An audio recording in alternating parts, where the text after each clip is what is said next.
Tiffin Police, Fostoria Police, and the Seneca County Sheriff's Office are now working together, joining on the drone train as part of their operations. The three departments share resources to make sure they can have a bird's eye view on scenes like this one if they need them. Kaylee Marentet has this story tonight from Tiffin.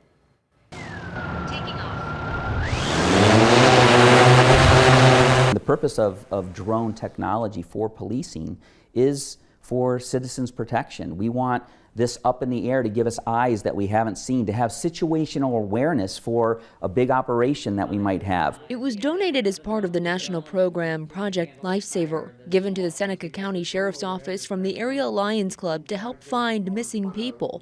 But Sheriff Frederick Stevens says they needed more people to help operate it. The couple incidents that we had, our two drone operators that we did have were on vacation at the same time, so that kind of gave me the kernel of an idea to reach out in the collaborative effort to the Fostoria Police Department and the Tiffin Police Department. Then it expanded to more than finding missing people. The shooting we had, that gave us eyes in order to, once they were extracting the two deputies that were being shot at, that gave us a larger perspective. Drone operators have to get their drone pilot's license through the Federal Aviation Administration, or FAA, and are being trained through Tiffin University, which has also now opened up a drone program to students. We started with just one course. We're now doing a minor, and we're expanding leaps and bounds. And in the future, drones could be the first to show up to a call. 911 will come in, drone will go out, and then the live video coming back will determine whether we have to put a live officer out there or not. For now, it's become a staple in operations. Not having it would be a hinder to us now. Reporting in Tiffin, Kaylee Marentet, WTOL 11. Well, if you're driving through Bowling Green, you might notice something new. It is the latest technology in catching criminals, and police say the tools have already helped to solve crime. Kaylee Marentet has the story all new tonight. They're being used for more than just catching license plate numbers. Lieutenant Adam Scaff with Bowling Green Police says in the past year these cameras have been in place. They've helped identify missing teens, stolen cars, located wanted criminals, and a lot more. There's 23 cameras in place in the city. Scaff says these cameras also allow police and city officials to run traffic data studies. So if they see increased traffic or crashes in a certain area, it will help them decide to move more officers to those needed areas. Toledo Police also put similar cameras in place in May of last year. The cameras don't necessarily do anything as far as speed or traffic violations. However, when a crime is committed, or even a traffic offense where maybe there was a crash involved or something more serious, the cameras allow us to locate the vehicle based on the make and the model and the color, and then obtain a license plate for follow-up. The information on these cameras is secure, according to police. They own the data, and it's only accessible by BG Police. In studio, Kaylee Marentet, WTOL 11.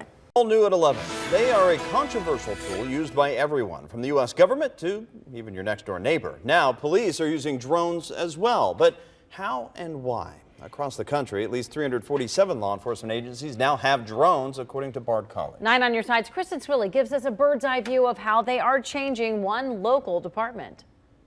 Drones are so new, a lot of the regulation behind them is still up in the air. It's why a group of people spent the last year coming together to come up with specific guidelines for law enforcement to bring this technology down to earth. Okay, Mark, what's up? Check and install propellers. All right, what's after that? Anti-collision light on. Battery and aircraft. And you're a few steps closer to watching the future of law enforcement take flight. Sheriff's offices, the Highway Patrol, starting to use them for crash reconstruction.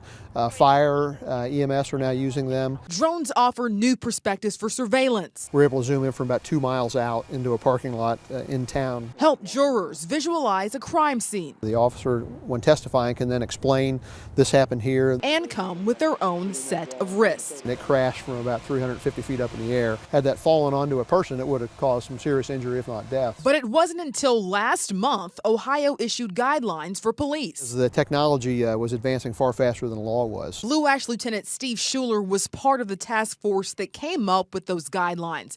Among them, police shouldn't use a drone to record your home without a search warrant, shouldn't record people not relevant to official business, and video shouldn't be altered without approval. Nobody has an interest in peeping in windows and things like that. We're there to enhance our ability to do our job. Schuler says transparency from law enforcement is key. By not being open with the public about how you're using this nice tool that we have, the capability or the possibility is there that may be taken away from you. Blue Ash Police plan to get a waiver from the FAA within the next year in order to be able to fly at night. Reporting in Blue Ash, Kristen Swilley, 9 on your side.